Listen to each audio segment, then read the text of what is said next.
بسم الله الرحمن الرحيم.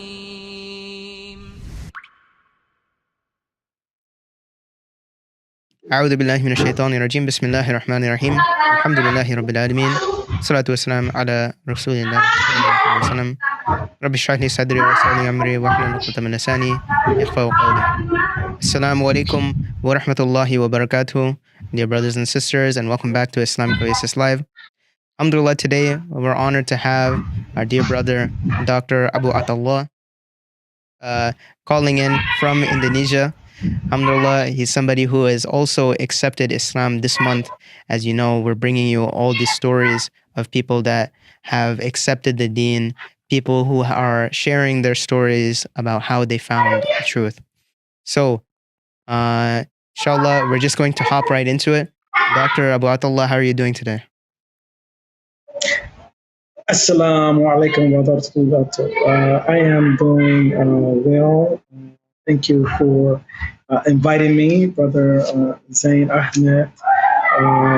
It's early in the morning here. It's about 5 o'clock, or I think maybe close to 6 now. But I'm doing well. Alhamdulillah. Alhamdulillah. Alhamdulillah.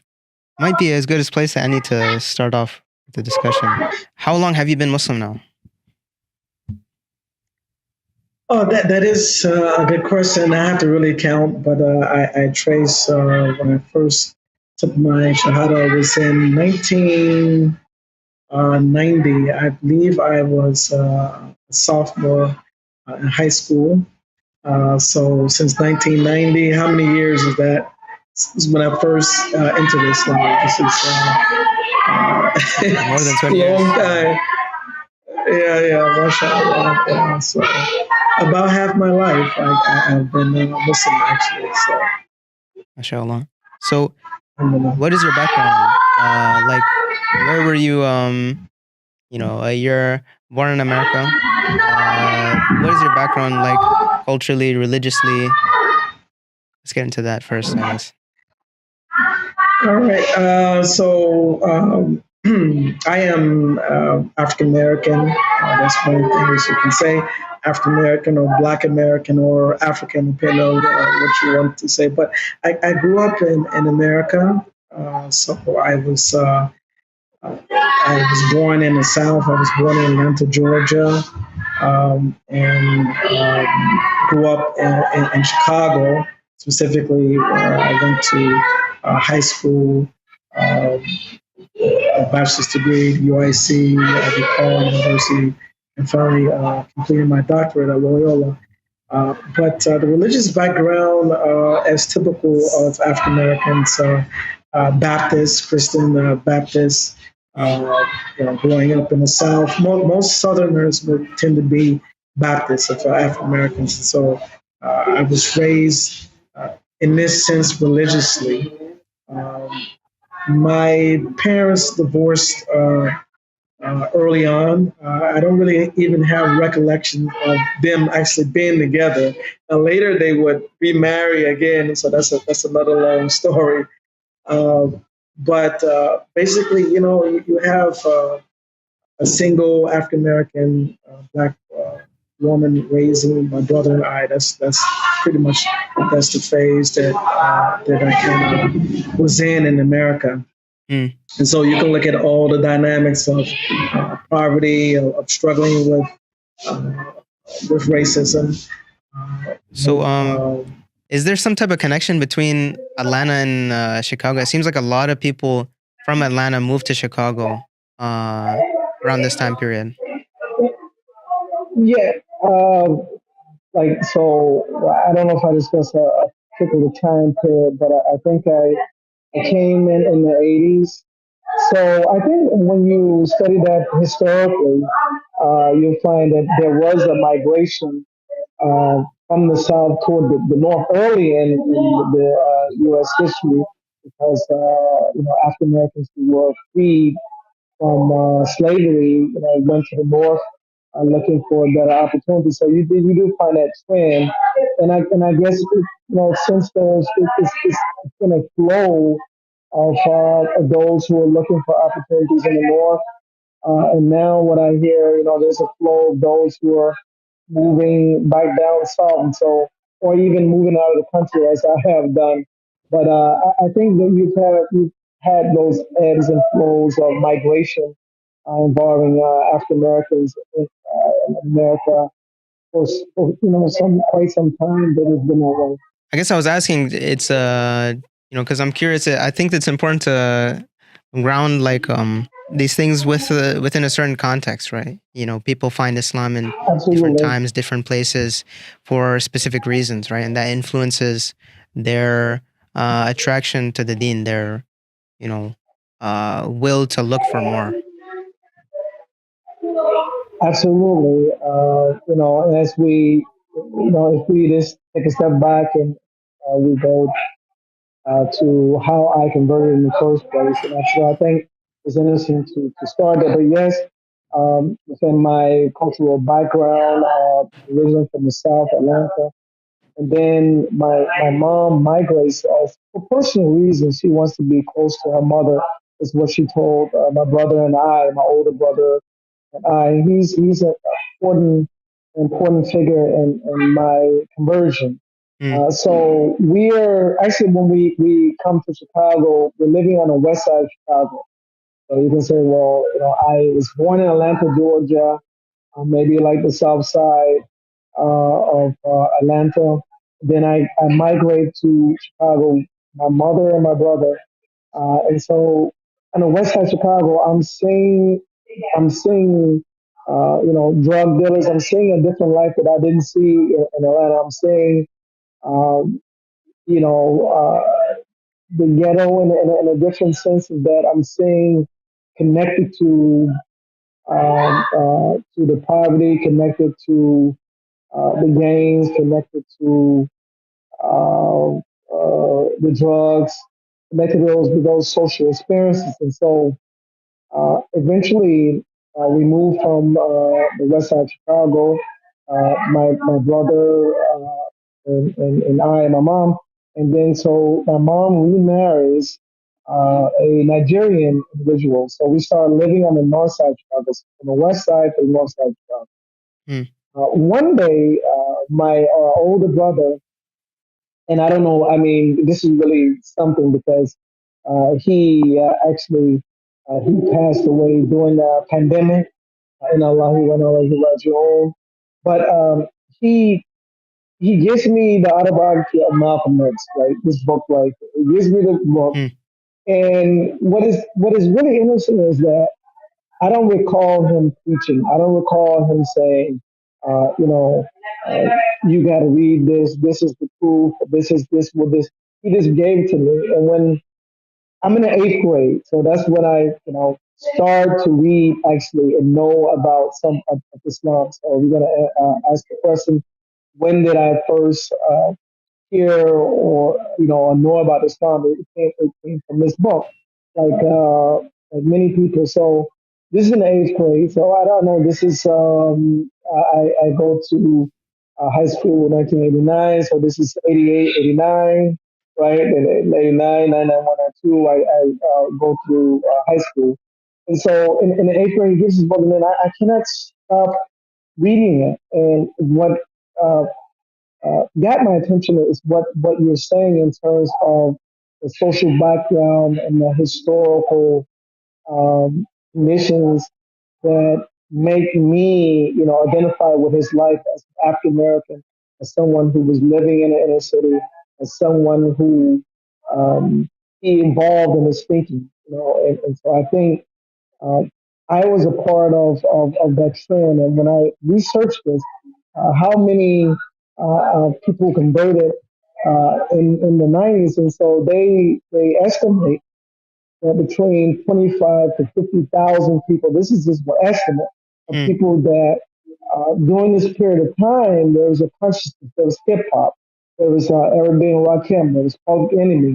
There was, so then we entered the conversation of hip hop and what was going on with African American men and African Americans in general, which was a longing for identity. Who am I? So within the book, Malcolm X just basically broke down a lot of the questions that I had, and he gave answers. You're originally from Africa, right? And your original religion was Islam, you know, and the black man wasn't as denigrated and degraded as what he was depicted by the American society. So I'm like, wow. And then when you read in the book, the way he would say, well, white man is this, the white, and it's like at that point, I never heard anyone that would have words like Malcolm X. And so that really captivated me.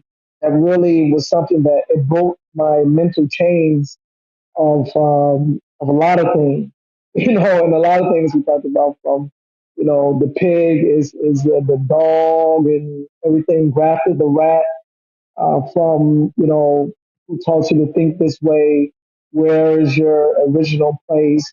All this I identify with. And so I don't know if someone who didn't have those social backgrounds, being African American, experienced racism, we know about that, lack of identity. I don't know if I'm Igbo, I don't know if I'm Yoruba, I don't know what part of Africa that I can make a connection to. And so this was Malcolm X coming on the scene, and this it started trending in the 90s. And I used to be one of those. I wore like an African medallion, identification with, oh, this is who I am. So it gave that identity construct, which a lot of black people in America they needed at the time. It was missing holes in the Hmm. analysis of who they were. So I think I come into that picture. I don't think my story um, is sectionally unique. I don't think it's special.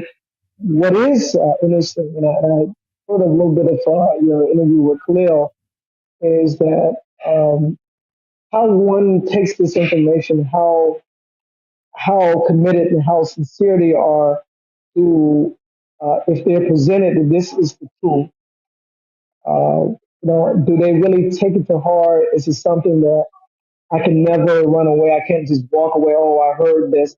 And there are some that do that. So that it isn't that being African American, growing up in a similar situation as Malcolm X is gonna mean that that's enough to mean that you will convert and that you will stick to Islam. This comes from the heart. This comes from the sincerity of someone saying, "I really want the truth. I really want to know about myself. I really want to know the right religion." And so I think in the eighth grade I was like that. And when I took my shahada as a sophomore, that's another story. But I Hmm. think I was open to reading his words and agreeing with him. One thing I read that really I knew that this made sense to me is when he said, all the prophets believed in one God, including Jesus, including Abraham, including Moses. So when I read this in this book, I said, well, this makes sense. And from an emotional standpoint, I didn't have to give up the idea that Jesus existed. You hear your mom and you hear people they call on, Jesus and all. So Jesus is an emotional thing that is part of the spirituality of a lot of African they call on. And so I didn't have to like disbelieve that he existed, but I had to believe that he wasn't God, he wasn't the Son of God. And it makes sense that if all the prophets were saying the same thing, why would Isa come in and say something totally different? That wasn't logical. And then you paint him white, and then you say, he must. So it was a lot of holes. I said, well, this is not the right religion. Like when we go into church and there's a picture of the white Jesus and there, and these people in this image are giving us hell. So to me, that was something that it didn't make sense. Yeah, That was one of subhanallah. the things. It's like you're saying that your experience, you don't think it's like unique in that aspect. Like, there's so many things that are going on, but that is like a really critical thing that uh people have to engage with these big questions themselves. Like, they need to examine why do they think the way they think. Uh, you Yeah. know, even though obviously, like, that's another thing we could, talk about maybe for a while. But in the 90s, that was the climate. It seems, that was before my time, Yeah. kind of, or at least I got the tail end of those after effects. Nowadays, it seems like the popular sentiment is to be apathetic to these types of questions, to that the average youth, they're not looking for the answer to these questions because they don't think that there is an answer for those questions. Maybe there's no answer at all, or if there is an answer, it's not worth putting in the time to delve into them, because what's in front of you is what's in front of you. The immediate is the real. So it seems in the 90s that was a different, like a completely different thing. You see more people trying to understand their place in the world. Of course, that's in like kind of like hip hop culture, from the popular artists at that time. But it's also like in, Yes. even in popular media from like across the board. You know, what was that? What was that movie? Um, Shoot, it's losing my. It's escaping me. Pre 9/11 though, it seems like there was a lot of like kind of anti-establishment, more like critical things, kind of getting people to think more deeply about the world as it is today. We're living in kind of the Yeah. after effect of these things. But regardless of the Definitely. environment, people need to engage with these things themselves, because that's Yeah. what's going to actually build them. Their aql, their mind, has to go through these steps. Yes. Yeah, I think definitely there has been a transformation in society. We should study that and try to see what has happened. Social media. I believe, I remember there was a period, well, certainly rap changed. I mean, so if you're going to say that rap, the consciousness to express what's going on in the hood, what's going on in my life, what am I frustrated with? So rap is that, I'm tired of this. I'm tired of when I go to the city of Chicago downtown. I'm looked at as this black troublemaker after that feeling. I'm tired of when I look at the neighborhood, there's trash and garbage. So it was this expression of what I'm feeling. Then it morphed, like that started to sort of change, and what period that changed. And I think we have to look at. I mean, they say it went to this battle rap, not really battle rap, but this gangster rap, or this focus on um, the drugs and getting rich. And so then it kind of, I think it morphed with that, because I think originally rap wasn't really so much the bling, so much the status that you could have as a rapper, meaning that, I have these cars, I have this material. So something happened when It's like the the focus psychology became is on, of the music, at least. Like, whether you want to say it's like top yeah, down, or like, there's a lot of big industry that's getting involved maybe around the turn of the century, that yes, it, yes. you could, somebody could, it's something that needs to be studied, whether you're talking about just like music or all forms of like popular media. And I think what you said is, we have to look at agenda of the corporations. What was the agenda? The 1960s. You had the civil rights movement, and you had, Malcolm X, and you had the Black Panther Party. There was a different era too, and like we couldn't recreate the era again. And so it is, we have to look at what outside forces. Certainly, the government of America wanted to. They even publicly said it in the documents that they wanted to stop the rise of a Messiah that unify black people and come against the government. So it's always been that, but something started to happen, in the 90s, and when I converted, when a lot of people converted the consciousness, and it was one of searching for identity, and wanting to understand who am I, and what is the larger picture. So then, as we said, then that changed for a period of time. As far as I can remember, it went to the self absorption. It went to Mm. the following of my desires, especially, how rich can I get? how many women, how many, and I think Anissa, I think, played a big significant role in what started to happen. I want to be rich, selling drugs or any means. I want to have a car by any means. Yeah, I think that's like if we're gonna answer the question, what happened from a period of consciousness and when African Americans were wearing the Africa medallion, and then I was told it meant red, black, and green. It was the red is for the blood, the green is for the land, and black for the people. So it was this consciousness Mm. that was trending. It was in hip hop. So then, what happened that fell apart? And I think what happened is that um, again, it's like the emphasis on the materialism, the emphasis on what drugs could do for me. The party life was emphasized within the culture, and so within the hip hop, within the music. So I think that condition away from the consciousness to try to know who am I, and what is the meaning of this life, or deeper questions about oppression, economic oppression, about racism, about those different things. It's kind of shifted. Um, I think that's what happened. Why we have to look at outside forces.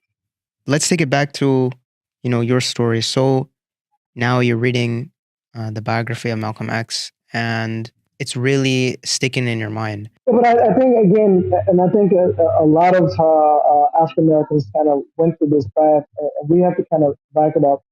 So I'm Okay. given the autobiography of Malcolm X. My older brother, he doesn't teach. He tells me you should check this book out, and I'm fascinated by it. This leads us to attending certain speeches on the South Side, Nation of Islam. I Hmm. think this is a path that is not always clear, although Malcolm X, toward the end of his biography, we see that he accepted Islam as Islam should be practiced before he went on Hajj.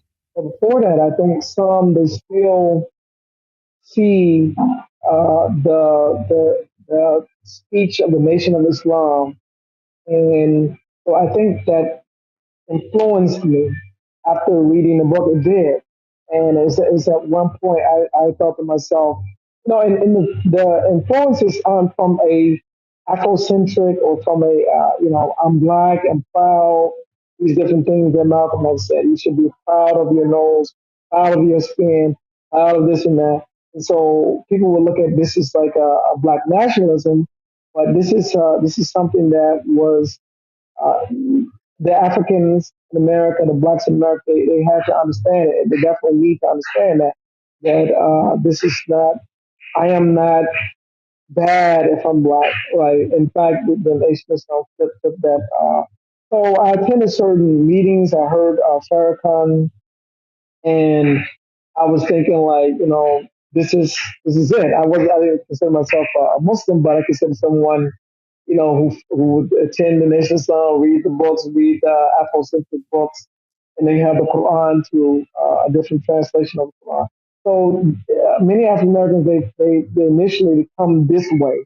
So it's like, if you just said that this is Islam without saying, well, this is Islam that deals with the racialization in America. So I think the racialization in America is so strong to the point where it speaks to why people attach themselves to Nation of Islam and Malcolm Hmm. X back in the day. So eventually I was challenged by some brothers in the north side, me and my brother, and we were challenged on the Tawheed. How could Allah come in the person of a person, the foreign person, Masih Muhammad, all the different things that the Nation of Islam teaches. So I was challenging the way to continue to think. I had friends who were different races. Why is it that we say, the emphasis so much on African Americans and blacks, that blacks were the Muslims and everybody else were the renowned Muslims. They weren't the true Muslims. So the nation of Islam kind of had that. Then you had to sort of again continue to think and say, well, could this be true? And why is that a universal religion? But I was challenged with Qul huwallahu ahad, Allah samad, lam yalid wa lam yulad wa lam yakun lahu kufuwan ahad. So with the verses, and so it made me think. And then one day, in particular, I don't know what precisely led up to, but we're in a basement on the Vaughn, right? And it's a group of us, African American youth, and this brother, one brother named Rashid, who gave us Shahada as a group. And it was one popular brother who's still there. I won't get into what he's doing, but he's still on Northside, very popular person on Northside. So my brother and I and a group of others, we took our Shahada. This I traced back in 1990. And this is something that uh, I believe. This is something like, and so one of the questions, how do you feel after taking the Shahada? I felt, and even entering into Islam and taking Shahada, I felt this was the right and true religion. Right? So it's like I felt like I finally found the truth. So Islam is the truth versus from what the other deceptions that were out there. And I think Malcolm X it broke that down to the pitfalls and problems with Christianity. You can say racialization of whiteness within Christianity and the Trinity. So I took my shot in 1990. And I recall one thing that I would tell people when I'm talking about my conversion. One day, uh, I asked my mom, I said, uh, and I think I was about to go to sleep. I said, who do I pray to? Because you have the Trinity, which is God, Jesus, and the Holy Ghost. And I remember asking her, like, because I want to pray to one, and she couldn't answer. She couldn't give me an answer that made sense to me. So the idea of the Trinity and the idea, like, when I'm about to pray to, I can't pray to three entities or which one I'm supposed to. So it was something that, again, that stuck with me as well. And so the holes that were already there with Christianity, kind of, Allah has, He's the best of planners, and that, it enabled me to be able to hear the truth, to understand the truth, and to understand the beauty and simplicity of Islam versus what I was doing before. And I feel that I was always sincere. I'm like a sincere person. Like I wasn't like back in Jahiliyyah, say that. Um, I wasn't a playboy. I couldn't lie to you and like I have two girlfriends or whatever. I wasn't the type of person. I was a sincere person. Well, I love you, and it's only gonna be so. That was a characteristic which I think I had, which is that when I said I believe in Allah and Muhammad is his final messenger, I really took that to heart, despite the ups and downs along the way. That was always my intention to learn my prayers, to be with the body of Muslims, although I wasn't. And so, and that's another whole story. I think a lot of people they take shahada, Mm. and then you go back to your family, you go back to your neighborhood, you go back to your music, you go back to the life, and it becomes really hard if you're not especially told that once you take the shahada, you must do this, you must do that. This is, it's an obligation on you that Allah will ask you.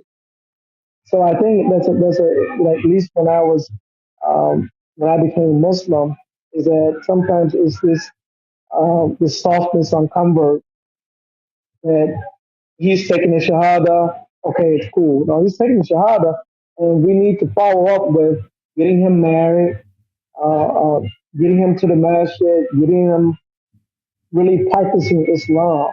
And Mm. I think it's And I fell into that some pitfalls along with my brother as well. My brother, I actually saw him praying, before I was praying. I think I admired him for that stuff. yeah, I mean that's so critical. That's uh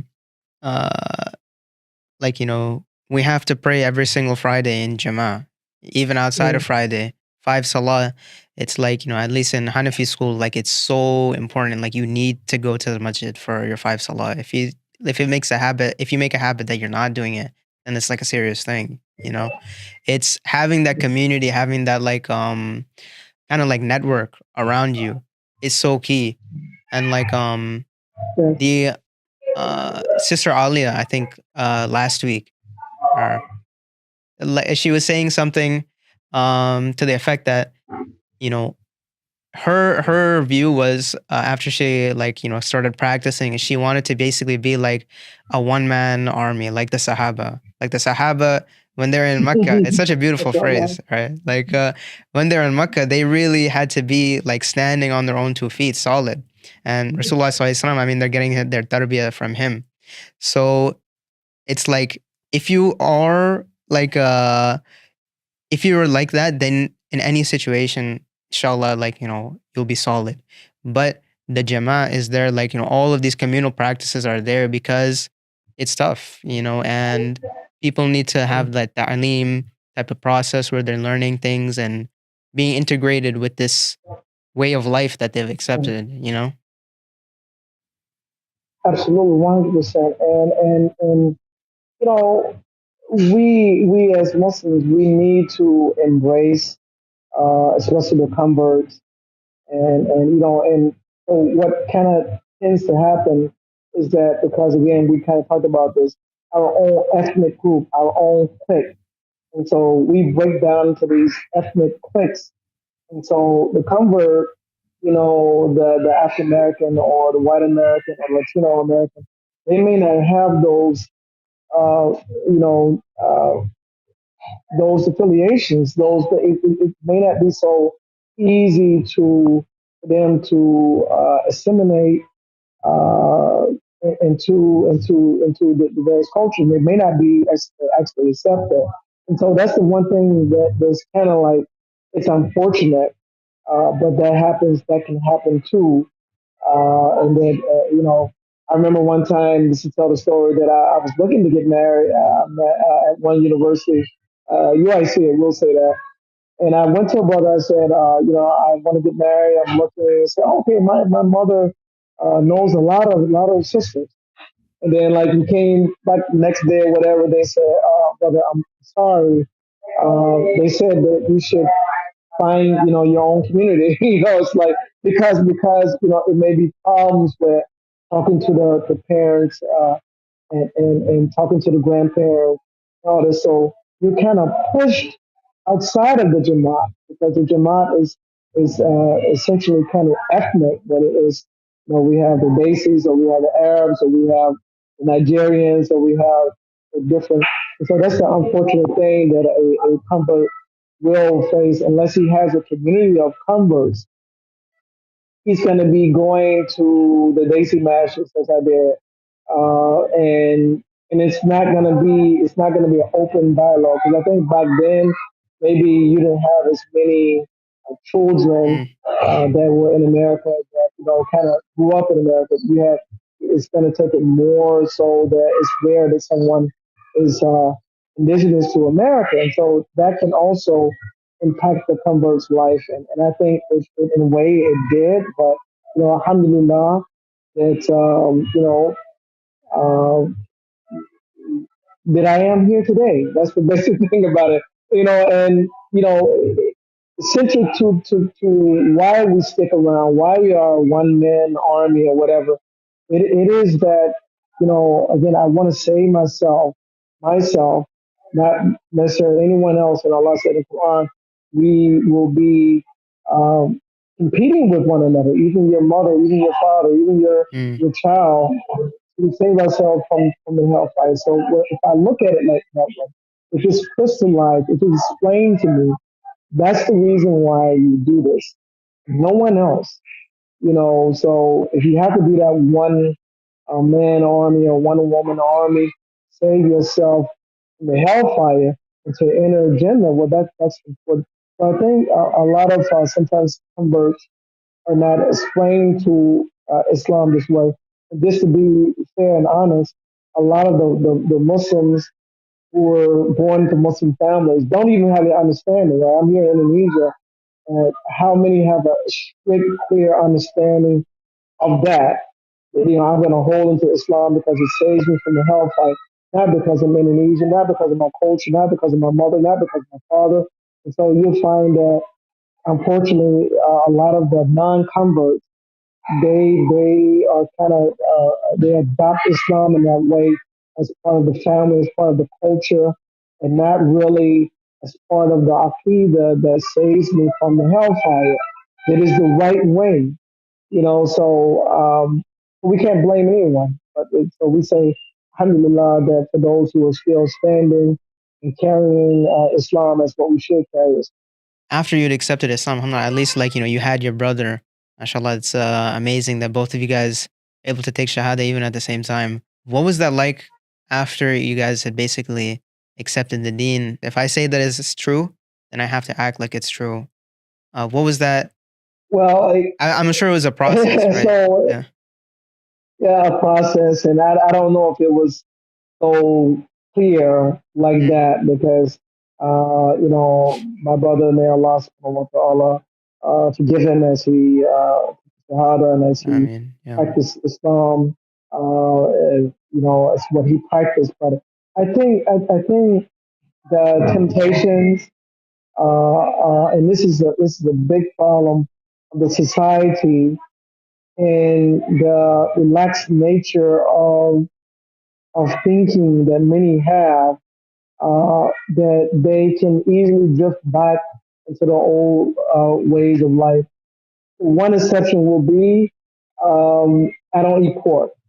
So I think this is the standpoint, and unfortunately, you see it among Muslims over here, and it can happen to a convert too. Like, I'm KTP, they say by identity only. So I'm Muslim by identity. KTP is identity over here. And so Mm. some people will introduce themselves to you as such. And so I think it is a tendency for even the convert to start making his way of life into a religion. It's something that is by name. This is what I am. And when I die, I will make, before I die, inshallah, I will make Hajj, Umrah, and all my sins will be forgiven. So it's this thought that, again, you're not taking it seriously. And I think, there was a tendency, if I'm going to be honest, that's what happened to us. We were pushed back into this, to the former way of life, but just identifying with Islam nominally, and saying, okay, I'm a Muslim by name, this is my faith. But when it comes to actually practicing Islam, that didn't come into to later in my life, when some events happened, and I found myself the group now called Muslim Youth Organization under Bond. I never get the name of my own.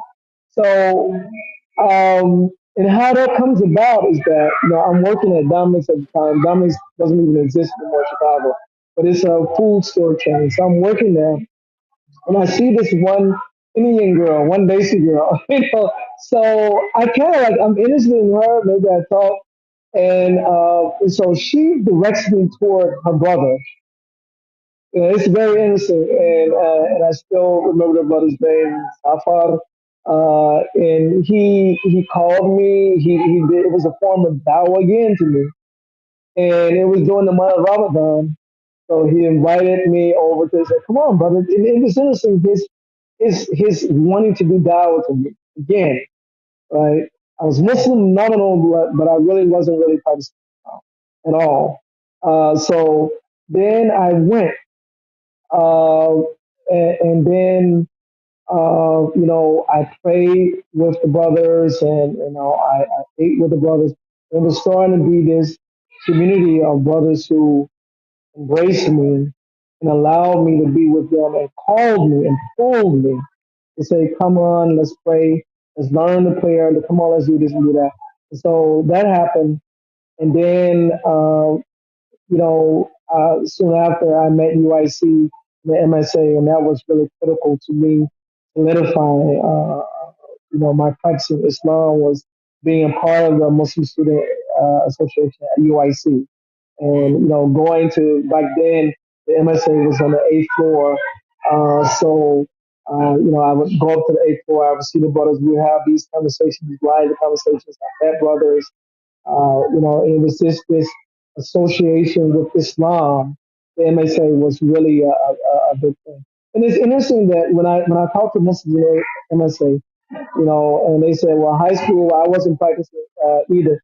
So it was a phenomenon where it wasn't just the convert, but it's also the Muslim who was born to Muslim families, and really they weren't taking Islam the right way, the way they should perceive it. So I always think because Islam was in my heart, which allowed me to eventually start practicing Islam. I was always sincere. Like, so the nominal Muslim, if you ask them, what about pork? No, I'm not going to eat pork. If you ask them, who is God? Is there a Trinity? They're going to say no. But are they ready to start every day practicing and living and leave the girlfriends alone, leave the drugs and alcohol alone? That for some people can be a process, specifically when there is no follow up. It can't just be shahada and then I let this person go back to high school where he's looking at this girl and he's surrounded by people who want to get high. And, so it cannot be that. It has to be a pulling the person out of that lifestyle. So we didn't really help each other. My brother, unfortunately, really, I guess I said my brother wasn't a preacher. I didn't hear him at all. He never, said that I should do this. I saw him praying. One day I saw him going to the different Jamaat. He was trying. He was seeking. He would tell me stories of him hanging out with the brothers who wore the maybe the suit with the red hat, and they would sell the oils and stuff like that. So he had stories of that, but I think it didn't sustain him. It's like with Khalil, I listened to a little bit what he was saying, that he was saying that he knew one brother who got out of prison and he just had a bad taste and he didn't want anything to do anything with prison, and he gave him this and that. So some people, they don't have that knowledge and understanding exactly what they are saying when they say the Shahada, exactly what that means, what you must do. Right. So I think, we're happy. Oh, takbir, you took a shahada. But it's more than that. We really need to help this brother. And may Allah guide the brother to, better understand his faith for the right reasons, aqidah. And so, that's what I would say. Yeah, it's like you can see the wisdom in, you know, knowledge being obligatory, like seeking knowledge to a certain degree that, Yeah. like, of course, Mhm. you need to understand your itiqad. Then after that, like after you understand your core beliefs, this is going to be, inshallah, like, once you grasp it, that's going to be the engine that will help you to, carry out all the actions you need in your everyday life. That's what you got to learn, of course, after, right? You can't just leave it at the Absolutely. itiqad after. Uh, Mhm. you need to go seek out this information. Yeah, also fit. Like this idea of knowing the obligations, knowing the do's and don'ts, what you must immediately do, and breaking it down that you must immediately do it. Now, your sins were forgiven once you said Shahada. Now it starts. Now there's an Islam. There's a law. There's some do's and don'ts. There's a Sharia.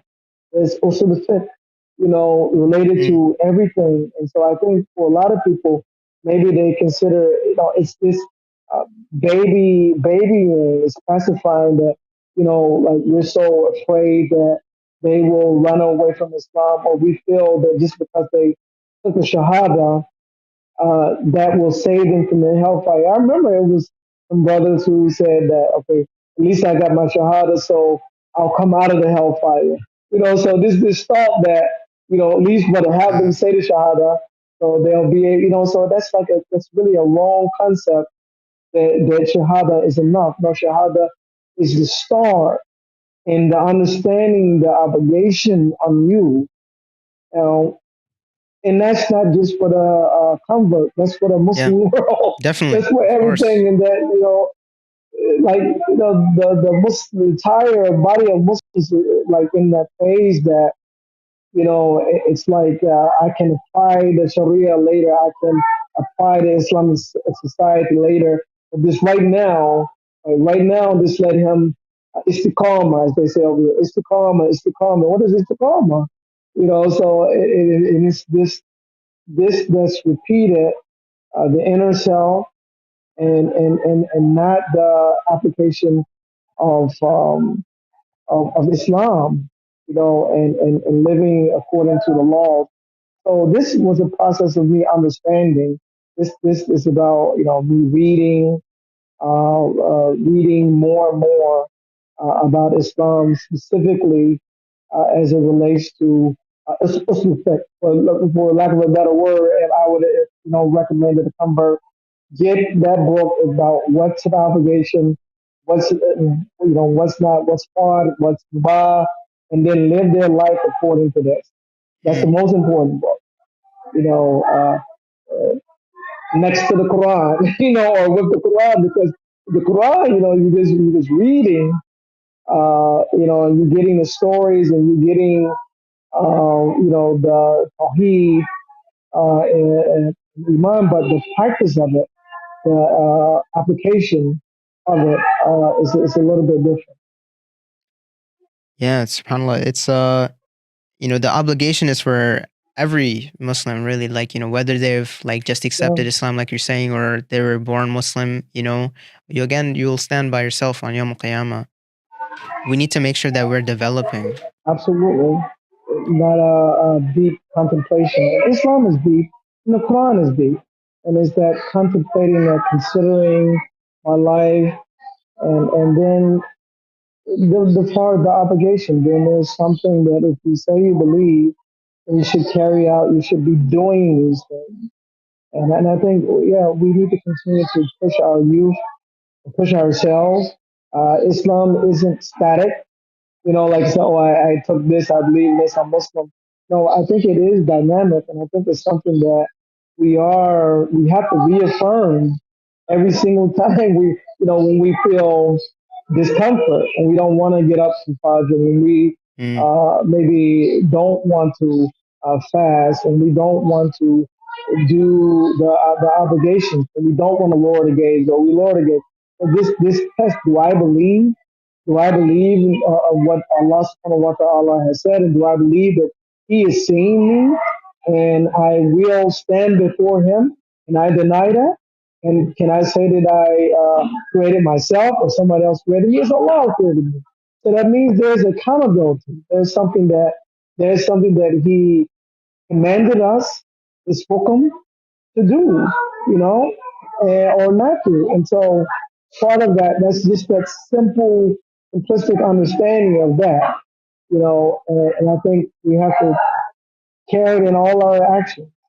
If we have that understanding, then we look at every single action as related to that, as to the commandment of the Creator, do's and don'ts, and it helps me. So it's not just about, okay, we say, oh, well, Islam is. I remember my advisor in graduate school has said that I was explaining to him Islam, and he said, "It sounds like you're like a slave." And I said, "Yeah, Abdullah, that's something that in Islam we just So he got it. He was able to see that when one becomes a Muslim, they are a slave to God, to Allah subhanahu wa ta'ala, to God, and that it is about what He told me, what He did not, what He told me not to do, right? And so, but it's for your goodness. It's for your not being a drug addict. It's for your not being a destroyer of humanity, mm, right? It's for you not getting STDs and HIV and all. It's for your good. It's for your decency. It's for the family structure. It's for society. So, like, if the people who are thinking about Islam, if they could look at Islam from this standpoint, like I study sociology, any social problem. Islam as a remedy for, you know, prevention, poverty, you know, drug addiction, racism, whatever you want to say, corruption in society. Islam has a rule of how society should be ran and how we should run ourselves as individuals. So there's no holes, no gaps in Islam. And so to really test it and to think about it and say, well, what can defeat Islam? And really, it just like when you begin to read and really examine and really question everything, you'll see that nothing defeats Islam. And that's a beauty in that. That's a peace. That's a joy in knowing that. Um, Perhaps some of us haven't challenged ourselves to think about these issues and to think about these problems and to see, does Islam really address those problems, right? And we thank Allah for the hidayah because it could be like many people, African Americans, they didn't. They reject it. I think one famous person right now, psychologist Umar Johnson, talked about how he Oh left yeah. Islam for Afrocentric, right? And so again, not guided. You got all this within Islam and the laws up front and the Haidar and all this. And so all this, showing us how Islam makes humanity one, right? And there's the one better than one who has taqwa. So the one who has taqwa is the best. So all these examples, yet the hidayah, for some reason, is removed from him. He said he grew up in a Muslim. And so it's not enough. I must really be, Allah must allow my eyes to be open, and I think that's when you have sincerity of the heart. The prophet said is one part of the body, which if it's pure and if it's well, then the whole body is well, and that's the heart. So perhaps there's a disease in the individual's heart that won't allow them to surrender to Allah subhanahu wa ta'ala. And we ask Allah to always guard us from such feelings of thought. I'm assuming, like, now study of Islam, this is coinciding with you being in college, being around different communities, other Muslims. So they're kind of like, you're talking back and forth. So how did your family and like kind of your friends, how did they react with you? Can you talk about that? Yeah, this one quote from Tupac. You know Tupac, right? it and it's in the song is I ain't mad at you, and how he talks about you are Muslim now, don't want to chase tail, want to go to the mosque, I ain't mad at you, and I think my mom's reaction was like that, and I think again we have to look at the history of Malcolm X and the Nation of Islam within the African American community. So it's already there. You can find a lot of people that they have Arabic Islamic sounding names like Omar, Aisha, and all this, and so it's already filtered within. They may think it's Afrocentric, but filtered within Islam. So one barber was cutting my hair. His name is Omari, and I was talking to him about that. It's like, Omari, no, that's Swahili. He said. I said, well, where did the Swahili come from? I said, the Swahili was influenced by the Arabic language. So he was Yeah. silent. So a lot of them, they don't really.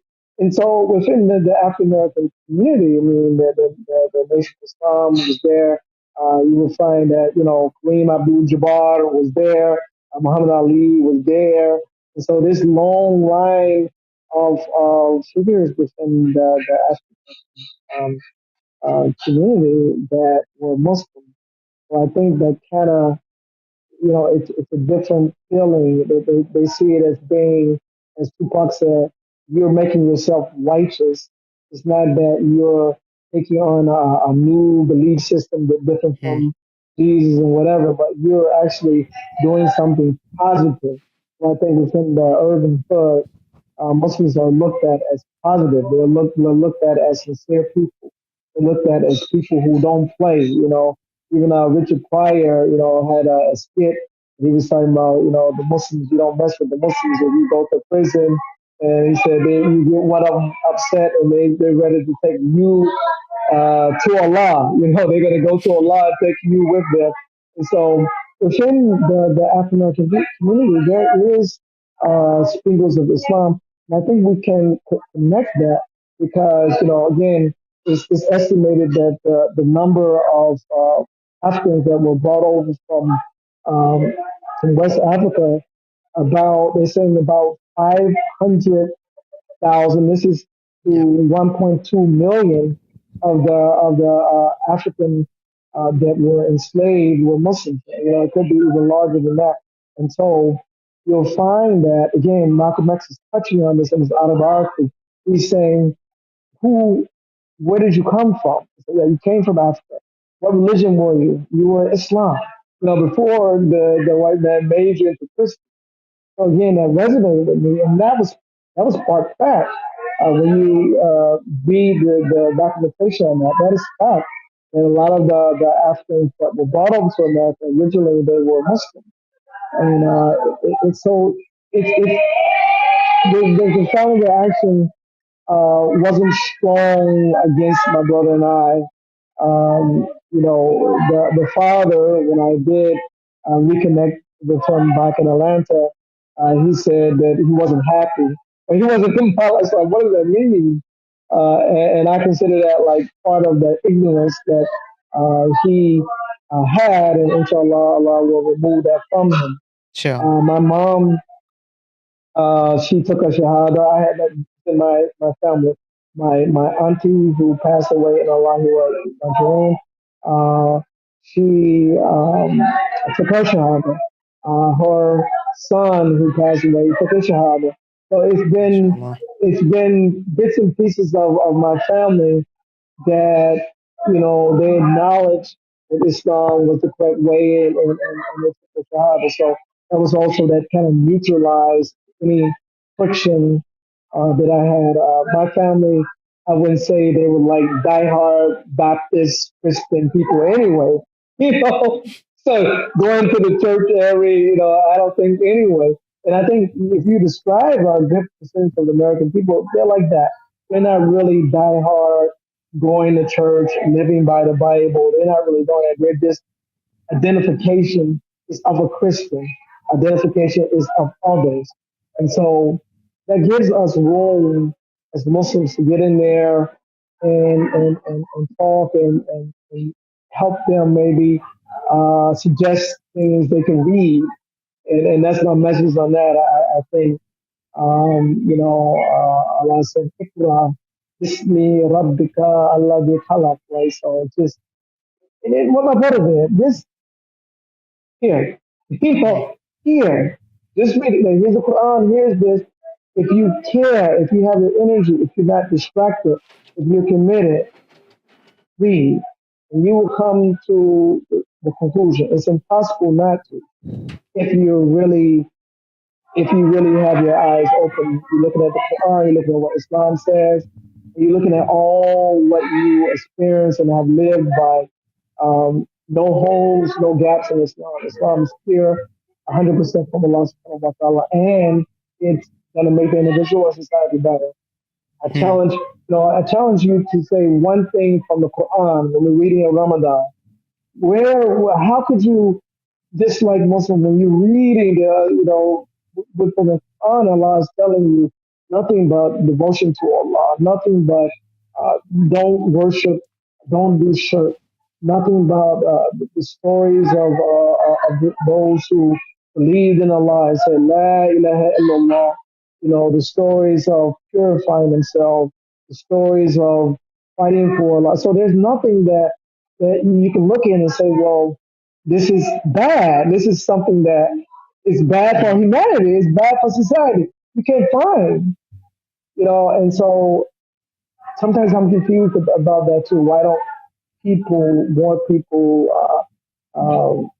this read and with open eyes? But I guess that's from Allah subhanahu wa ta'ala. Allah give the Subhanallah. hidayah. Yeah. It's it's such a big lesson, and subhanallah, it always surprises me uh, maybe at this point, I don't know, it doesn't really surprise me, but it just has me amazed that the effect that Malcolm X had with so many people across the world entering the Yeah. deen through his book. Could you speak about like maybe some important figures kind of at that time that you think people ought to know about? I mean, Malcolm X, I can't really think of another Muslim leader at that time. I mean, you have Jamil Alameen, who's been Jamil Al-Amin, incarcerated, yes. and Jazak. yeah, the book's out, and he was in a generation of Malcolm X, and he was influenced by Malcolm X. He was, you want to say, a radical or a revolutionary in that sense, and that, then he became Muslim, and his method is using the Quran and Sunnah. You have to read his works carefully to understand what he is presupposing, what is he telling us, and he's really telling us that, that you must be sincere. You must start with the prayer. You must start with the rituals of Islam because they build up, they build your character and build you to the point where you are strong and you can turn away from capitalism. You can turn away from secularism. You can turn also to Islam and defeat any enemy. So that's what he's Mm, setting up within his book. It's sort of like the foundation of belief, uh, backed up by the rituals. But to look at Malcolm X or any leader today, I think it's about he was charismatic because he spoke uh, the truth and he spoke um, in a way that was challenging. He didn't just speak the truth. He challenged the oppressors. He challenged the system. He challenged the ideas. He challenged the way of life. So I think in order to be effective, as the Quran does, right? The Quran, the Jus al-Amma, the 30 of Jus, how we know that it's forcing man to consider this, is shaking man, Sayyid Katab's tafsir and Maududi's tafsir, of the Quran, particularly the 30 of Juz, and they're saying how it's ringing in the air, shaking you. So I think, mm, people need to be shook. They need to be, in a sense that we talk about what's really happening. We talk about Diddy. We talk about Trump. We talk about Kamala Harris. We talk about what is going on in society that people can feel, and you talk about it in a fearless way. I think I don't know who the person, but you probably have seen it. He's been interviewed by this Pierce person, who's British journalist. Right, and they're mm, talking about the Zionists, right? I think the video is circulating around, and and he's just, so the guy is asking him. He said, "Well, when you say this about Jewish people, they're going to be offended." He said, "Well, I'm offended that they are raping Palestinians. I'm offended that they say they're better than people. I'm offended that they say, there's a different law for Jews and Gentiles. I'm offended when they do this." So he's the person that, like, even though the journalist is threatening him that you should not be anti-Semitic, and you should just, not say anything about the Jews. He's calling a spade a spade. He's not afraid, and that appeals to people. People looking at his video and say, "Wow, will he accept Islam, or maybe I should be God with him, or did he accept Islam?" You have people like, and Andrew Tate, is different things said about him, but what he has said, why he chose Islam, is because Islam is clear. It stands on a position. It is not, flip flopping. It's not wavering. It's not trying to accommodate everybody. It's trying to say this is from Allah, and this is the truth. And I put that up against anyone, anything, any system, any way of life, against anyone, what America is doing, against what this country is doing. And I say, mm, well, this is the Islam. So I think that would be appealing to people, that they will see that this person isn't wavering. And just connect that, I saw a video on why did African Americans vote for Trump. And this is what they were basically saying. Like I believe that Kamala Harris was flip flopping. She's not clear. What is a man? What is a woman? Trump is saying, "Hey, a man is this. This is that. You cannot change this." And he's basically straightforward in a strong way, telling his version of the truth. So you're more likely to believe that he's telling the truth. Whereas someone who cannot even, they don't have a position and they're trying to accommodate and trying to please everyone, then people can see that this person is not really, it's not really them. They don't really believe what they're saying. They're just saying it to appease people versus him and say, this is my position, this is my standard. So Yeah. I would say that this is what Muslims need to do who want to walk in that path. They need to just tell the hawk and don't be afraid. Myself, I was born in '99. Okay, so the era that I was growing up in, it's post 9/11 era. What was it like in after you'd basically become Muslim? I mean, you have in the '90s and afterwards so many conflicts on the global stage. In the Muslim world, you have things like the Iraq War, invasion of Afghanistan, um, Bosnia, Russia, and Dagestan, Chechnya. It's like, did these events like kind of shape your perspective of the world? Yeah, you know, I think since I have been a Muslim, the issue of Palestine, and you will find it in rap music. There's a free Palestine, or Mm, so it kind of it surfaces there as part of oppressed group. I think way back then, and in terms of the different events that happened, I think they gave us the opportunity to strengthen our belief in man and really like say, okay, I'm going to be a Muslim despite this propaganda against Muslims. And so, you know, I've kind of been standing on that, but not standing alone, right? I think, there definitely is, there are groups that emphasize to shed light on what is happening in the world. And there are people that consider radicals or leftists. Noam Chomsky comes to mind, Howard Zinn. And so throughout this process, there have been some even intellectuals that try to explain, something is wrong with capitalism. And that's kind of interesting too because, I'm taking sociology. So sociology, at least in the States, it was. I don't know how it is now, but considered a very leftist field to study in that you will read about the conflict, you will read about Marxism, you will read about there's something going on with capitalism, and it morphs to globalization. So I'm studying, I'm also reading that, right? And mm, along with, Islamic revival literature, the fact that, the Khilafah was destroyed. So this is kind of, is strengthening, going kind of like sort of hand in hand sociology and also the Islamic revival movement.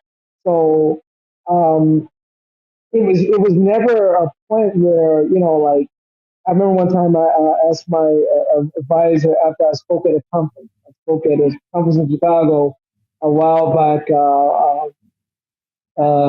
His Tahrir was part of that. So I spoke. And then I'm thinking at the university, like, what's the day, is it going to be fall or whatever? So I asked my advisor, and he said, like, they don't care about your getting up on the stage or what. They care even the fact that you are black, the fact that you are African American is a threat in itself. To go through the university and go through like they're into. So he said they're not worried about the other stuff. So I was like, wow, subhanallah. but it's true. You know, maybe the boogeyman is in our head.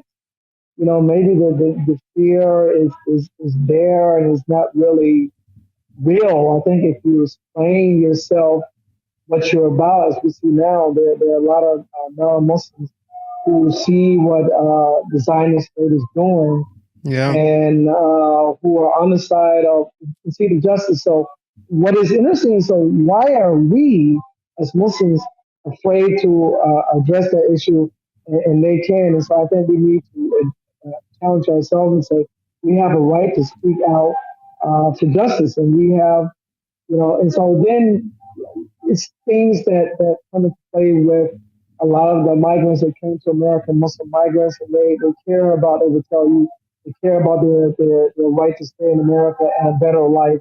And they don't want to be deported. And they don't want to be put in this situation. Myself over here as a immigrant, you know, it's sort of like, you know, that's all the things. Well, maybe some things you can do and maybe some things you cannot do. But I don't take that into consideration. If I'm speaking to my student, I say, this is what, even this government, this is what they've done. I leave it like that. There's some students that say, oh, be careful. You know, some of the parents, they work for the government or they're part of this. But, you know, I consider myself, I want to tell the truth under any situation, all situations, and throughout all time periods.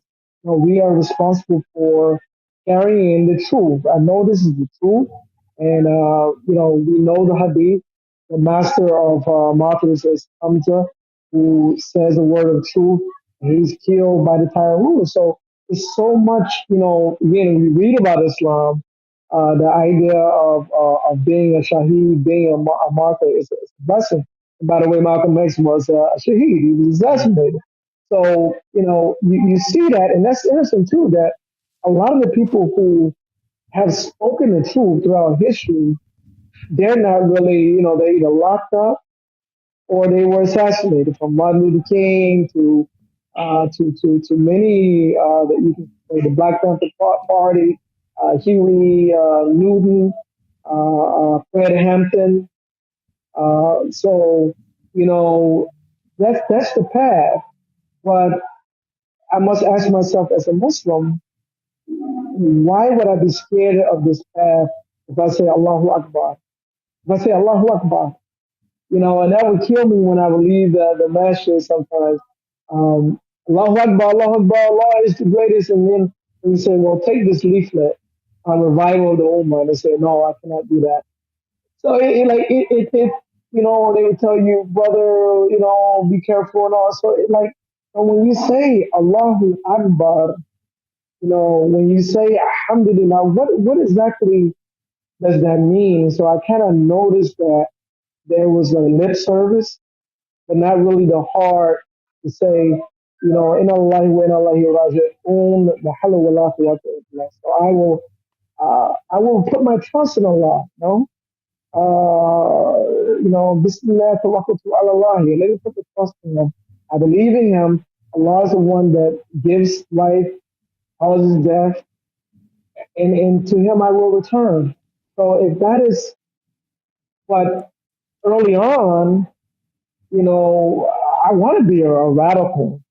You know, being a black person in America, African American male, and say, okay, connecting with the '60s and Malcolm X struggle and the Black Panther Party and all that. So instantly, I'm going to connect to a struggle. There's no Mm. peace. We've always been fighting what is the Klan or racist policies. So that's the African in America. We put the Muslim African American. He's always been opposed. He's always been struggling. He's always been fighting up until that long line, up until today. You know, so it's not a shock that I would be condemned. I would be thought of as the dissident. You know, the one who's going to. And then I think the American history will show that. I mean, like they didn't trust black soldiers. They don't trust, you know, because they know that you have that history, right? So the trust embarked on someone of color is a little bit different than others, and so it's Mm. because they know it could be a revolt. Just like again, speaking of revolts, a lot of the slave revolts were led by Muslim, who were enslaved after Muslims. And so they know very well, the powers that be, that at any given point, there could be a Messiah. There could be one who wakes up and sees the truth and condemns the capitalism and the secularism and the way of life, which is against justice and against Allah subhanahu wa ta'ala. So it's always been there. And I never thought otherwise that, I'm not going to be labeled, I'm not going to be viewed as a threat. In the hip hop music, again, it comes in that, we are threats, we are bad guys, we are, and so it doesn't, being a Muslim doesn't really take away from that, that I'm still going to be part of the threat to them, to the outsider. Hmm. We've gone through like a lot of things. Jazakallah khairan for taking out the time. Yeah. Just one last thing, if I can ask you. Right now, you're talking to us from Indonesia. So, what was that like moving to Indonesia? Were you looking at other places before? What was kind of your mindset with moving from America to halfway across the world?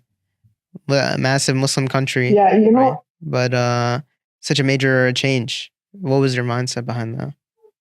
And what's your experience kind of for those that are interested in it? Well, studying Islam, I think one of the questions you asked me, did you study Islam? So studying Islam and understanding more so the condition of the Muslim world and looking for revival, I think that excites one to live in a Muslim world, not to not be in a world where it's majority non-Muslim like America.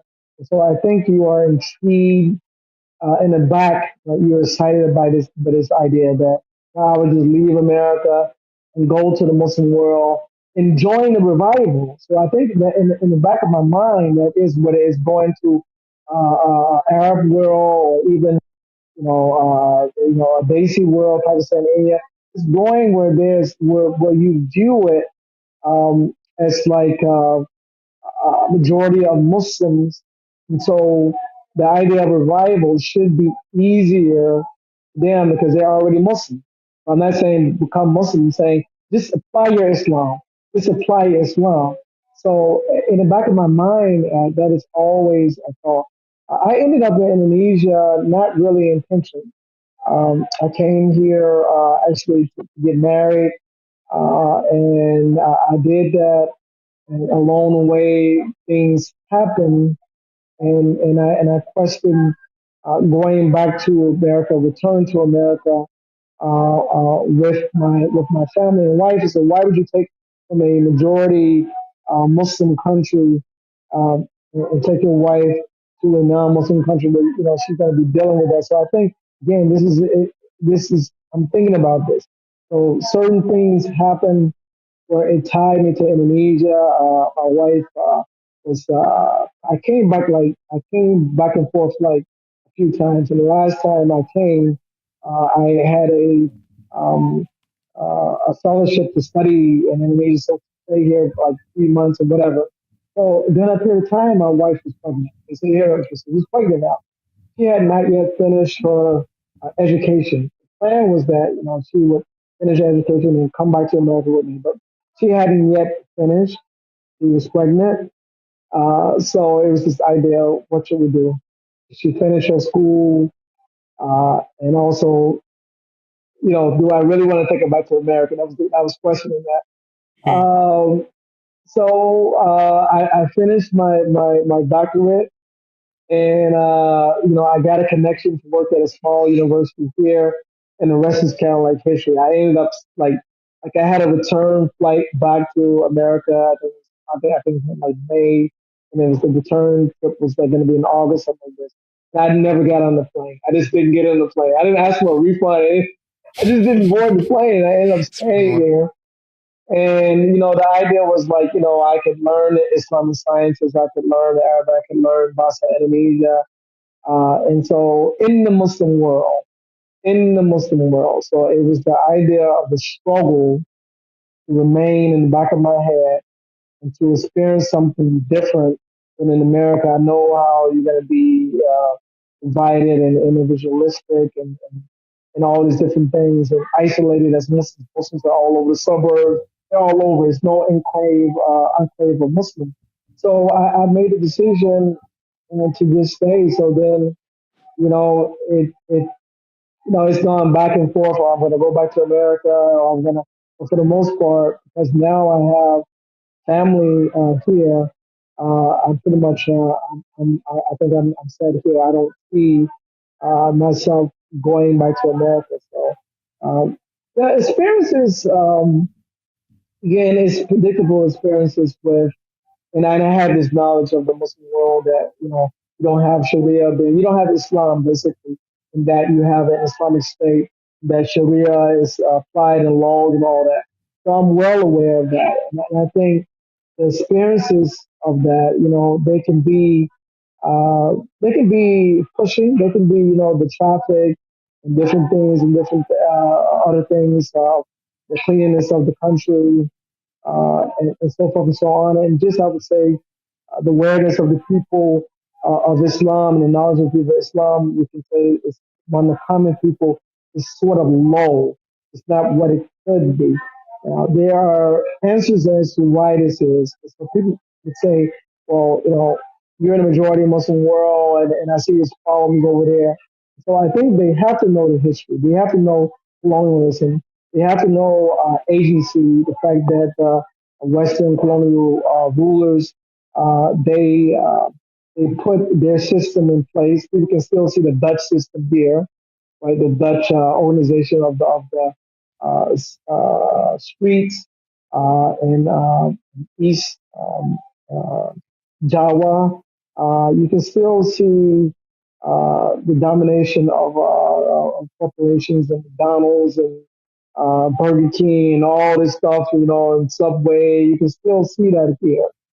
And it's also reflected in the government, and that they don't rule by Islam, and they rule by national secular capitalism, if you will.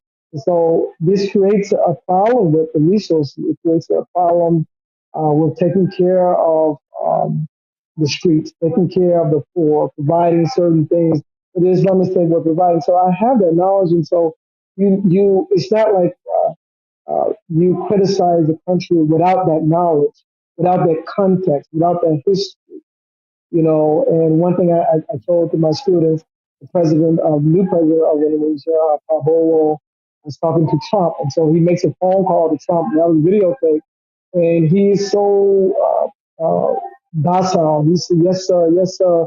I recently saw your Gerard Kushner, and I recently this and that, and all my trade is American, sir.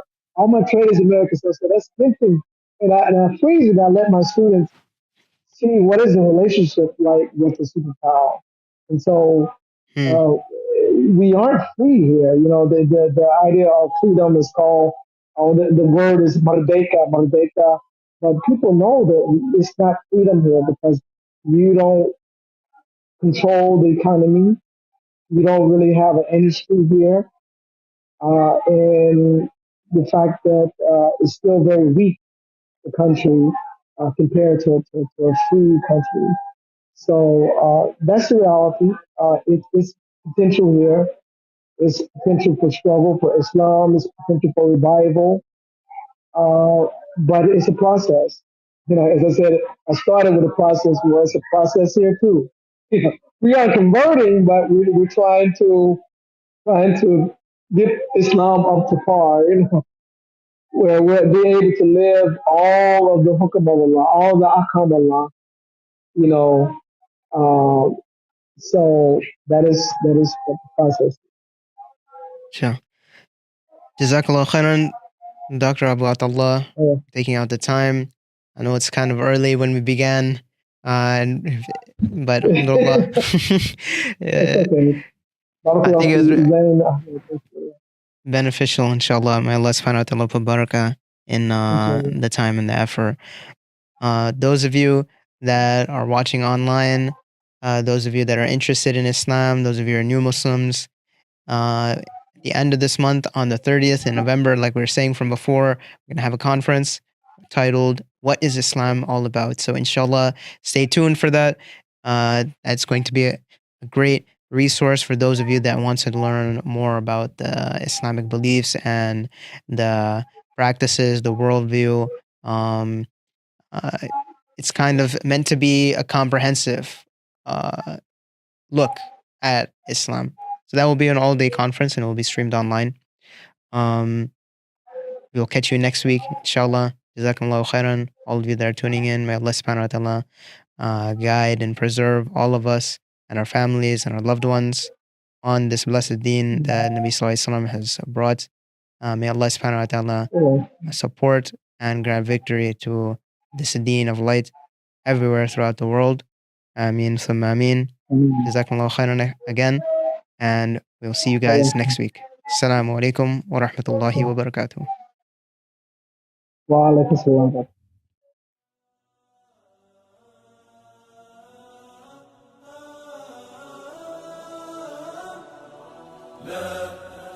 لن يطول الظلام ديننا لن يضام نحن جيل الهمام نحن فينا عمر لا لا لا لن يطول الظلام ديننا لن يضام نحن جيل الهمام نحن فينا عمر صبح بدا نور ظهر نجم وشمس وقمر ألقى على الدنيا الدرر هذا عمر هذا عمر كل البرايا تنتظر أيامه البيض الغرر كي تستفيد من العبر هذا عمر هذا عمر لا لن تدوم الجراح بل سيأتي الصباح نحن أهل الكفاح نحن فينا عمر لا لا لن تدوم الجراح بل سيأتي الصباح نحن أهل الكفاح